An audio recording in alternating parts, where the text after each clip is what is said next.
가을이 되어지면 흔히 이 가을을 정의하기를 결실의 계절, 수확의 계절, 이런 말을 흔히 하고 흔히 듣게 됩니다. 저에게 이 가을을 또 정의해 보라고 한다면 낙엽의 계절입니다.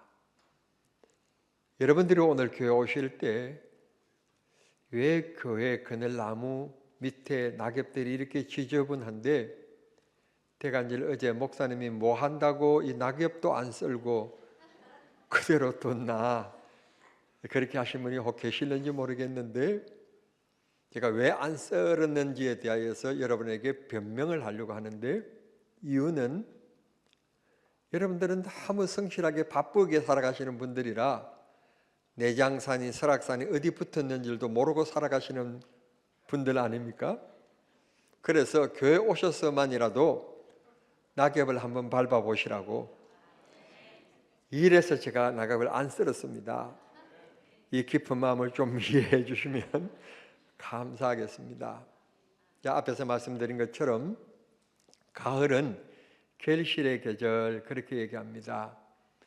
교회들은 이때가 되어지면 이웃 초청주일, 또 이걸 또 각색해가지고 행복주일, 여러 얘기들로 이렇게 이제 전도의 행사들을 하게 됩니다. 우리 교회도 예외가 아니게 다음 주일에 이웃 초청주일 예배를 드립니다. 그만 이렇게 몇 년 동안 이웃 초청 예배를 드리면서 제가 느낀 게 좀 조직적이지 않고 좀 제가 이 행사를 위해서 조밀하게 세밀하게 이렇게 여러분들에게 강하게 요구하지도 않고 자유성에 맡기고 그래서 그런지는 모르지만 이게 초청주일인지 평일주일인지 모를 정도로 한 분이 꼭 한 분씩 모시고 오시라고 하는데도 불구하고 그냥 혼자 촐래 오시는 분들이 많이 계세요. 가끔 한 분씩 모셔오시는 분들을 보면 너무 고맙고 감사하고 그랬었습니다. 다음 주일에는 제가 한 분도 모시지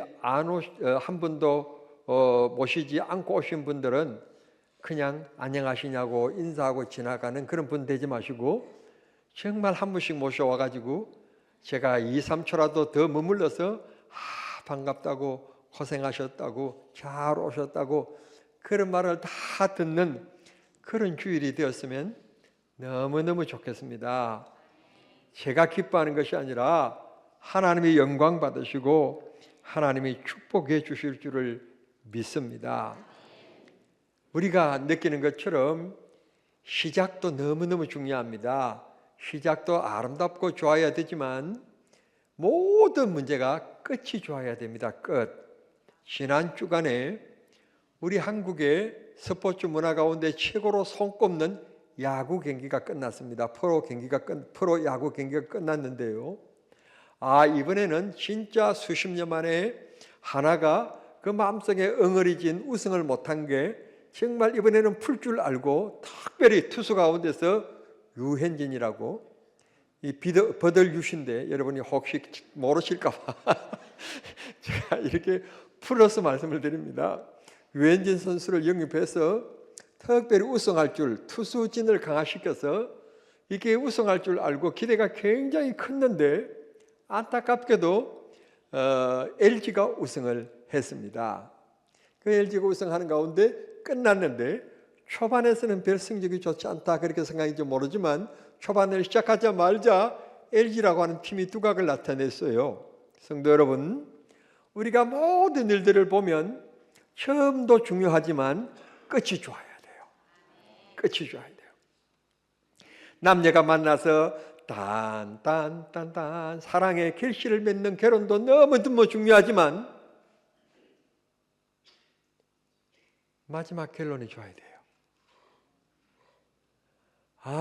이게 지지고 볶고 헤어질 수는 없고 그런 부부들이 얼마나 많습니까? 마지막 죽으면서 하는 말이 사랑하는 아내의 손을 붙잡고 하나님께서 나에게 주신 생애 최고의 선물 중에 하나는 당신이었다. 당신을 만나서 내 인생 행복하게 살다가 간다. 고맙소. 내가 먼저 천국 가서 기다릴 테니까 이 세상 잘 살다가 오세요. 그렇게 하면서 손을 딱 잡고 있다가 그렇게 가야 행복한 부부며 멋있는 부부 아니겠습니까? 아멘 하신 분들은 조금 결혼 생활이 힘드신가 본데 힘든 것 오늘부터 많이 하시길 바랍니다. 모든 문제가 그렇습니다. 여러분 학교에서 아이들이 전교 1등을 해도 내일 모레 칠 수시 학력고사에서 만약에 좋은 성적을 못 내면 3년 동안에 그 학교 수석한 게 의미가 없는 겁니다. 끝이 좋아야 합니다. 2025년은 우리 교회의 특별한 해였지 않습니까? 하나님께서 우리 한국에 복음이 들어온 지 100년이 되는 해인 1885년에 우리 교회를 설립하게 만들어 주셨고, 올해가 선교 140주년인데 우리 교회가 40주년을 맞이하게끔 이렇게 큰 은혜를 베풀어 주셨습니다. 이런 해에 정말 마지막 이 초청주일이 다음 주일인데 우리 모두 한 분씩 꼭 모시고 오셔서 함께 하나님 앞에 예배하는 기쁨과 즐거움이 있어질 수 있게 되기를 바랍니다.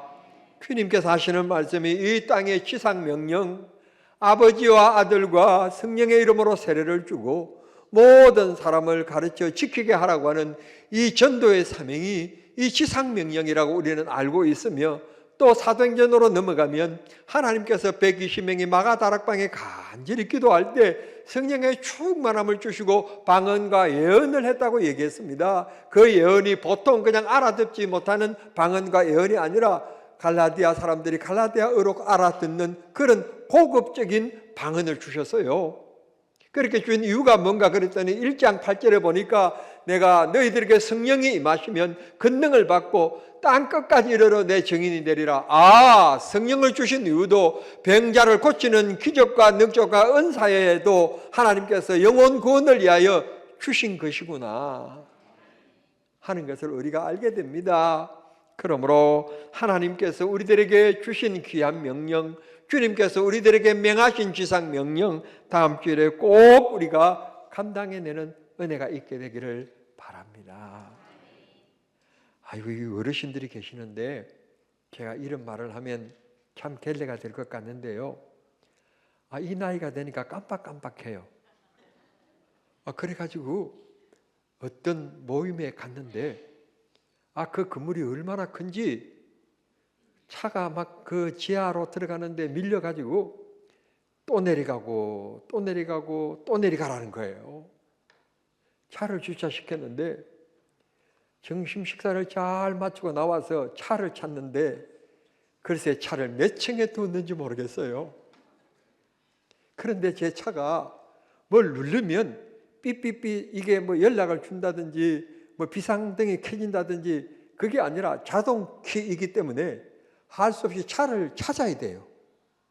차를 이거 누르면 차가 자기 위치를 알려줘야 될 텐데 그런 키가 아니라서 이 장로님들이 무슨 말인지 잘 알아들어야 되는데 이걸 차가 찾기를 힘든 거예요. 삥삥 돌고 또 돌아도 이상하다, 여긴 것 같는데 또 돌고 내 생각에 그냥 갇혀가지고 그 지역만 자꾸 도는 거예요. 그러다가 이 층이 아닌가? 그래서 다음 층으로 다시 내려가서 보니까 거기에 있는 거예요. 주인님 어서 오시옵소서 하고는 차가 거기에 기다리고 있는 거예요. 하마터면 그 좋은 차를 잊어버릴 뻔했어요. 남들은 다 빠져나가고 집에 가고 덜렁 나만 남을 뻔했어요. 무엇이든지 잃어버리면 안 됩니다. 잃어버리면 안 됩니다. 돈도 건강도 잃어버리면 안 됩니다. 돈 관리 잘 하시기를 바랍니다. 돈이 없어서 아멘도 크게 돈 펑펑 쓰지 말고요. 잘 아껴두고 잘 관리하세요. 건강 잘 관리하시길 바랍니다. 저보다 더 젊은 분들은 오늘부터 보통 리쇼스지 2바퀴씩 달려. 반바지 입고 달려. 지금 와서는 제가 달리고 싶어도 못 달려요. 젊은 사람들 뛰는 것 보면 부러워요. 건강도 잃으면 안 됩니다. 여러분 잘 관리하시기를 바랍니다. 이번에 오실 초청주일 강사님 위에 현수막에서 보시는 것처럼 젊은 여성 자매님이신데 북한에 있을 때 고위층 집자녀였어요. 아버지가 북한의 특수부대인 스키부대의 사령관이었어요. 사령관. 그러니까 이 자매님은 그만 있으면, 딴짓 안 하고 그만 있으면 잘 먹고 잘 살 수 있는 그런 자매였어요. 그런데 고위층이었기 때문에 어떻게 해서 한국 문화를 좀 접하는 드라마를 봤나 봐요. 그러니까 자유라는 게 이런 거구나. 그래서 탈북을 결심하고 남한으로 왔다는 거예요. 여기서 끝이 아니라 이 얼마나 똑똑한가 하면 통역도 하고 비서진도 하고 그런 어떤 분이어서 그런지 몰라도 자기 아버지 어머니까지 다 한국으로 모셔왔다는 거예요. 그런데 이분이 북한에 있을 때, 젊은 아이 있을 때 아마 교회라고 하는 예배하는 것을 간접적으로 느꼈나 봐요. 그걸 간증하고 싶어 하는 거예요. 북한에도 기독교인들이 있다. 북한에도 지금도 기도하시는 분들이 계신다. 그걸 우리에게 얘기해 주고 싶어 하시는 분들이에요. 끊임없이 북한을 위하여 기도해 달라. 통일될 그 날을 위하여 기도해 주시고 준비해 달라. 그런 말씀 하실 것 같아요. 이런 좋은 강사님이 오시는데 평일주일날에는 우리가 찬송도 부르고 기도도 하고 설교도 하고 그러니까 안 믿는 사람들이 교회에 오면 너무 종교적인 색채가 강해서 반감이 생길 수 있는데 다음 주일은 그런 것 없이 그냥 북한 얘기를 들으니까 그냥 편안하고 좋아요. 그러니까 다 모시고 오셔서 함께 예배하는 초청주일이 되었으면 좋겠습니다. 우리가 전도해야 될 이유, 첫째, 하나님의 명령입니다. 두 번째, 하나님은 전도하면 우리들에게 복을 주시겠는데 다니엘서 12장 3절에 보면 많은 사람을 옳은 대로 돌아오게 하는 자는 별과 같이 영원토록 빛나리라. 방금 제가 야구에 대한 말씀드렸는데요. 야구 이 시즌에서 우승하기 위해서 지난 겨울부터 땀을 흘리면서 얼마나 심한 고된 훈련을 했는지 몰라요. 그런데 기껏 기쁨은 우승해가지고 트로피 받아가지고 이거 몇 분 하고는 그냥 끝이에요. 그 순간을 위하여서 그 오랜 기간 동안에 그렇게 고생한 거예요. 그런데 우리가 전도하면 하나님 나라에 가면 우리가 어떻게 되는가 하면 이쪽 하면 하고 이쪽 하면 하고 끝나는 게 아니라 영원히 빛나리라. 하나님께서 천국의 기쁨을 우리들에게 허락해 주시고 천국의 상급을 주셔서 자랑스러운 그런 천국민이 될 것을 성경이 말씀해 주셨으니 성도 여러분, 우리 전도만큼 귀중한 일은 없습니다. 정말 봉사한다 하지만 전도만큼 귀한 봉사는 없습니다. 연말이 되어지면 부르 이웃들을 위하여 성금들을 냅니다. 그것도 너무 귀하고 소중한 일이긴 합니다. 그것도 해야 됩니다. 그러나 그것은 잠깐입니다. 그러나 전도는 생명을 살리는 영원한 일이기 때문에 하나님께서 말씀하십니다. 영원히 빛나게 하리라. 왜 여러분 금목걸이를 하고 다니죠? 금 귀걸이를 그것도 너무 크게 조그맣게 해야 예쁜 건데 어떤 분은 나 어렸을 때 송아지 끼는 것처럼 너무 큰 걸 하고 계신 내가 볼 때 부담스러워. 저기가 떨어지지 않을까 막 그렇게 하고 다니는 이유가 뭐지요? 봐달라는 거 아닙니까? 만나는 사람이 주목해 달라는 거 아닙니까? 빛나게 해, 빛나는 멋을 부리겠다는 거 아닙니까? 우리가 천국 가서 전도하면 천국 가서 그와 같이 주님이 주목하시는, 뭐하는 사람이 주목하시는 빛나는 인생 되겠다고 말씀하셨습니다. 구약 성경 마지막 선지자인 말라기는 2장 6절에서 이렇게 말씀합니다. 많은 사람을 돌이키게 하는 자는 복이 있다. 많은 사람을 돌이키게 하는 자는 이 땅에 살아가는 동안에 그냥 애쓰고 힘쓰고 성실한데도 불구하고 가난하게 살아가는 사람이 있어요. 그런데 주님이 복 주셔서 이 땅에 목마르지 아니하는 인생을 살아갈 수 있도록 주님이 복을 내려 주시겠다. 하나님의 역사는요, 뭐 하늘에서 금덩이가 떨어지고 복권이 당첨되어지고 그런 역사가 아니라 별 소득도 없고 별 없는 것 같는데 잘 떼어가는 거 있어요. 그러나 어떤 가정은 수입도 많고 그런데요, 늘 죽는 소리하고 살아가는 사람이 있어요. 어느 게 복된 인생이겠습니까? 여러분의 삶을 하나님이 늘 복되게 하시는 역사가 있기를 바랍니다. 그 다음에 사도 바울은 영적인 아들이요 목회자인 디모데에게 디모데후서 2장의 말씀 보시면 너는 때를 얻든지 못 얻든지 복음을 전파하라. 이게 마지막 말세에 살아가는 우리들의 사명이라는 것입니다. 때를 얻든지 못 얻든지 복음을 전파하라. 그 다음에 4장 5절의 말씀 보시면 모든 일에 신중하며 전도자의 일을 하라.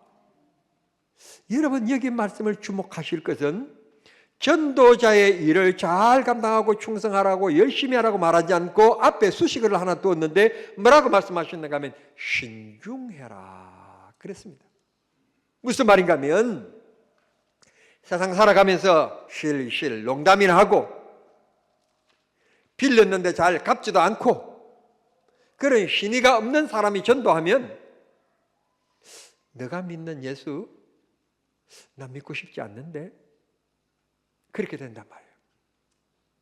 정말 우리 생활이 부부가 살아가는 생활이나 가정에서 살아가는 생활이나 직장에서 살아가는 생활이나 모든 사람들이 볼 때 참 고귀하다, 참 아름답다, 참 멋있다 그런 생각을 느끼게 할 때 소위 말하는 이 신의가 있는 거고 신용이 있는 것 아닙니까? 그런 사람의 말 한마디가 힘이 있는 거예요. 그런 사람이 전하는 복음이 힘이 있는 거 아니겠습니까? 그래서 말씀하시기를 기독교인들은 이 세상에서 실 없이 살아가면 안 된다. 신용 없이 살아가면 안 된다. 우리가 살아가다 보면 남에게 꿀 수밖에 없는 일이 있을 수 있고 그 약속을 지키지 못할 경우들도 있을 수 있으나 그럴 때는 미리 상대방에게 내가 약속했는데 정말 죄송합니다. 돌출적인 일이 생겨서 며칠만 더 참아 주십시오. 그런 신의를 잘 지켜가는 사람이 되어야 된다는 말씀입니다. 말도 없이 안 갚는 것과 말하고 양해를 구하고 연기하는 것하고는 차이가 있지 않습니까? 모든 일에 여러분은 꼭 부탁합니다. 신중하며 신의가 있기를 바랍니다. 신실하게 살아가기를 바랍니다. 거짓되게 윗선되게 살아가면 기독교인이 아닙니다. 알맹이 없는 삶을 살아가면 안 됩니다. 예수 그리스도의 알맹이를 가지고 살아가는 사람은 예수님처럼 살아가야 하는 것입니다. 그런 믿음들이 다 되시기를 부탁합니다. 어떤 분은 우리 교회처럼 이렇게 막 초청주일이라고 해서 구역자님들에게 맹단 제출하라 어떻게 하라 이렇게 막 그렇게 하지 않는데 다른 교회들을 가면 막 이렇게 소위 말해서 쪼입니다. 힘들게 만듭니다. 장로가 근사가 구역장님들이 구역원들에게 막 한 명씩을 꼭 책임지고 다 모시고 오지 않으면 안 될 정도로 막 그렇게 힘들게 만듭니다. 그렇게 얘기했대요. 구역장님 남 데리고 올 사람 없다고. 그러니까 구역장님이 들은 설교가 있으니까 그 사람에게 하지 말아야 될 말을 해야 되는데 말을 했다는 거예요. 아니 집사님은 어떻게 살았길래 어떻게 살기에 한 명을 못 데려오시느냐고. 그 말이 목사님의 설교를 들을 때는 별로였는데 같이 살아가는 구역끼리 그 구역장님의 말 한마디는 이분에게 섭섭하기도 하고 상처가 되기도 하고 그러면서도 인생을 돌보게 내가 지금까지 살아온 삶에 대해서 인생을 돌아보게 만드는 기직이 되었다는 거예요. 그때부터 이 사람이 신중하게 살아가기로 마음에 작심을 했다는 거예요. 사람들 앞에 참되게 살아가기로 마음에 작심을 했다는 거예요. 끌렁끌렁하게 살아가는 사람이 신중하게 사람이 변화되어지니까 모든 사람들이 저 사람이 변했다. 저 사람이 그렇게 되어서 이 사람이 그 교회 다음 해에 교회 전도왕이 됐다는 거예요. 신강교회 그 집사님이 전도왕이 됐다는 거예요. 우리의 삶이 곧 전도입니다. 내가 어떤 말을 하느냐, 내가 어떻게 살아가느냐, 어떻게 대하느냐, 이게 곧 전도입니다. 우리 모습들이 모두 신중하기를 바랍니다. 신실하기를 바랍니다. 따뜻하기를 바랍니다. 콕콕 쏘아대지는 그런 사람 되지 말고 따뜻한 사람 되기를 바랍니다. 사랑의 말을 할 수 있게 되기를 바랍니다. 정말 신중하게 살아가는 사람이 성경에 있었습니다. 요셉입니다. 젊은 나이에 형제들에게 팔림을 당해서 애굽에 노예로 팔려갔습니다. 감사하게도 팔려간 집이 고관의 집이었습니다. 장군의 집이었습니다. 장군은 정확한 시간에 아침 일찍 퇴근하고 그저 또 일이 있으면 그냥 말을 따라서 그 집에 있는 노예들도 노예들은 들녘에 나가서 일을 했습니다. 그런데 안방마님이 남자가 너무 잘생겨도 문제예요. 너무 이 총각이 너무 예쁘게 잘생기고 하는 일도 반듯하게 살아가고 얼마나 책임감 강하고 그랬더니 얼마나 매력적으로 느꼈는지 여자들은 이게 문제야. 그래가지고요 다 나간 집에 아무도 없는데 요셉을 안방으로 불러들인 거예요. 순간 보십시오. 노예인 행편입니다. 아무도 없습니다. 보디발 남편 다음에는 아내의 근력이 최고입니다. 그리고 다 남편은 그냥 밤에 와서 자고 가는 나그네 일 정도입니다. 실제적인 삶을 사는 것은 이 아내입니다. 곡간에 켜도 들고 있습니다. 노예들을 이래라 저래라 하는 것도 아내의 근안에 있습니다. 이 아내에게 잘 보이면 이름은 노예지만 그 집에서 그래도 대접받으면서 편안하게 살아갈 수 있습니다. 그런데요, 이 요셉은 믿음의 사람이라 하나님을 두려워했습니다. 아무도 모르는 깜짝 같은 일이 될는지 모르지만 하나님은 아시기 때문에 내가 그런 일을 행할 수는 없다. 거기에다가 요셉은 지금 젊음의 피가 끓어 흐르는 지금 청년입니다. 청년은 호시탐탐 그런 기회를 노리는 게 청년의 욕망입니다. 그런데 하나님을 사랑하는 이 믿음 때문에 하나님을 두려워하여 내가 어떻게 죄를 지을 수 있느냐? 그걸 버립니다. 그것 때문에 옥에도 들어가고 억울한 일을 당합니다.